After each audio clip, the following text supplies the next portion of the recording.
এসেছিলাম কলকাতায়।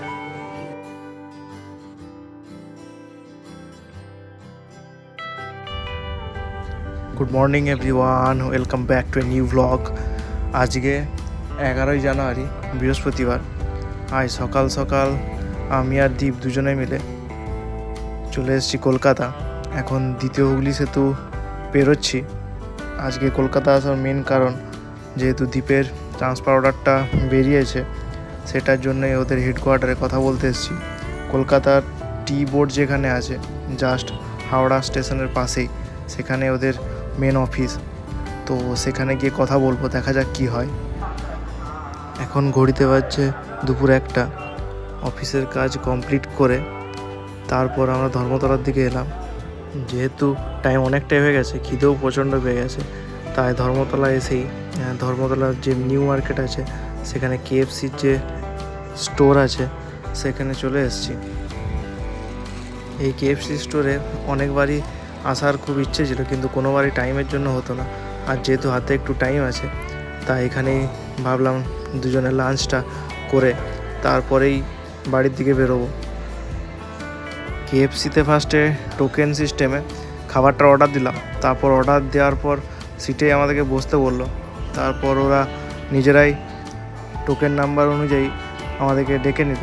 খাবার রেডি আমাদের, ওদের কাউন্টারে চলে এসেছি, খাবারটা নিয়ে যাব। যেহেতু লাঞ্চের টাইম ছিল, মোটামুটি 2টো বেজে গেছে, তাই এদের কম্বো প্যাক ছিল। আমরা অর্ডার দিয়েছিলাম একটা কেএফসি চিকেন রোল আর 2টো চিকেন উইংস, তার সাথে পেপসি। বিষ্ণুপুর থেকে সেই সকালে বেরিয়েছি, তাই বিশেষ কিছু খাওয়া দাওয়া হয়নি। তাই এখন প্রচণ্ড খিদে পেয়ে গেছে দুজনেরই, তাই আর বেশি দেরি না করে চটপট খেয়ে নিই। তারপর আবার বেরোতে হবে, কিছু মার্কেটিং করার আছে। তারপর আবার বাড়ি ফেরার জন্য তাড়াতাড়ি বেরোতে হবে। খাওয়া দাওয়ার পর একটা পার্সেলও নিয়ে নিলাম। এবার যাবো গাড়ির দিকে, যাবো বাড়ি। খাওয়া দাওয়া কমপ্লিট, এবার যাচ্ছি একটু মার্কেটে কিছু জিনিসপত্র কেনা আছে। আর পিউকে নিয়ে আসিনি, কারণ সেই সকাল 6টায় আমরা বেরিয়েছি, আর এত দূরের জার্নি রাস্তা, পিউকে নিয়ে এলে ওর খাওয়া দাওয়ারও খুব অসুবিধা হবে। গাড়িতে করেই এসেছি, যাতে কাজ হয়ে গেলে আমরা আবার ফিরিয়ে যেতে পারি। নাহলে ট্রেনের তো এদিকে কোনো ঠিক থাকে না, কখন বাড়ি পৌঁছাবো ট্রেনে করে, তাই খুব মুশকিল ট্রেনে জার্নি করাটা। পিহুর জন্য কিছু রং বেরঙের মাথার ক্লিপ কেনার জন্য দীপ দেখছে এই দোকানে। এরপর আমরা চলে এসেছি কলকাতার বিখ্যাত সেই সিলেদার্স। এখন চলছে জানুয়ারি মাস, তাতেই সিলেদার্সে সত্যি এত ভিড়, যেন মনে হচ্ছে এখনই পুজোর মার্কেটিং সবাই করছে।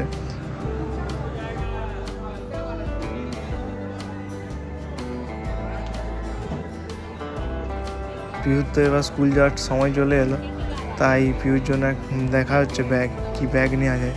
বিভিন্ন সুন্দর সুন্দর রঙের ব্যাগ আছে এই সিলেদার্সে।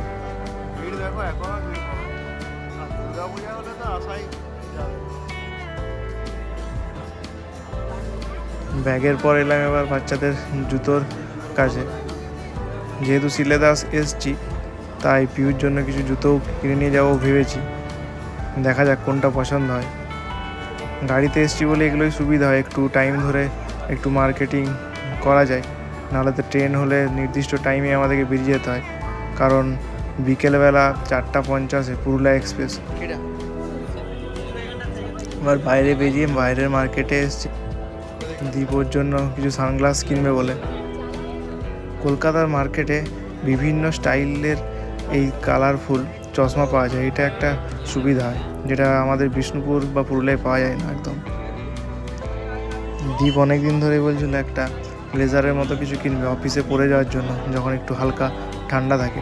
সেই জন্য একটা দোকানে এলাম, তো সেখানে ও চেক করছে কোনটা বেশ ভালো হবে।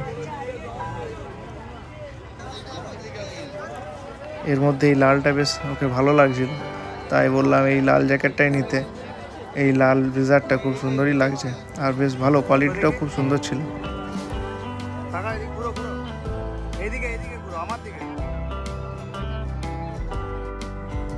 এবার এসছি একটা ঘড়ির দোকানে, পিহুর জন্য একটা ঘড়ি কিনবো ভাবলাম। আর একটা সানগ্লাস কিনবো পিওর। এখানে বেশ রং বেরঙের বিভিন্ন ডিজাইনের ঘড়ি আছে, রিস্ট ওয়াচ। তো একটা পছন্দ হয়েছে, তো সে একটা ঘড়ি পিওর জন্য আমরা কিনলাম। এখন অলরেডি ঘড়িতে 4:30টার মতো বেজে গেছে। যদিও কলকাতায় অতটা ঠান্ডা নেই, আমাদের বিষ্ণুপুর বা পুরুলিয়ায় যতটা ঠান্ডা। এরপর আমরা চললাম গাড়ির দিকে, কারণ অনেকটাই লেট হয়ে গেছে। এবার বাড়ি ফিরতে ফিরতে আমাদের এখান থেকে আরও 4 ঘন্টা। আর পিউ এইদিকে সারাদিন আজকে একাই আছে। সেই সকাল 6টা-7টায় আমরা বাড়ি থেকে বেরিয়েছি, আর অনেকক্ষণ এদিক ওদিক ঘোরার পর আমরা টোটালি পুরো এক্সস্টেড। বাড়ি ফিরতেই পিউ তো প্রচণ্ড খুশি আমাদেরকে দেখে, অনেকক্ষণ দেখতে পাইনি আমাদেরকে।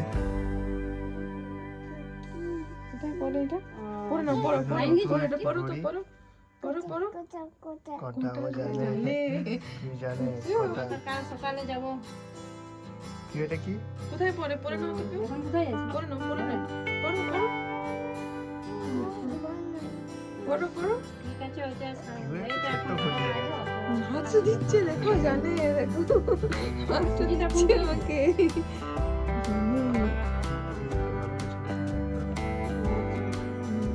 ঠিক আছে ওইটা বলছি।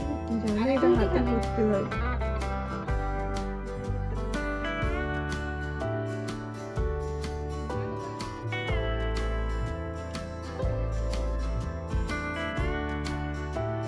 আজকের মতো এখানেই ব্লগটা শেষ করলাম। আবার দেখা হবে একটা নতুন ব্লগ নিয়ে। টাটা বন্ধুরা।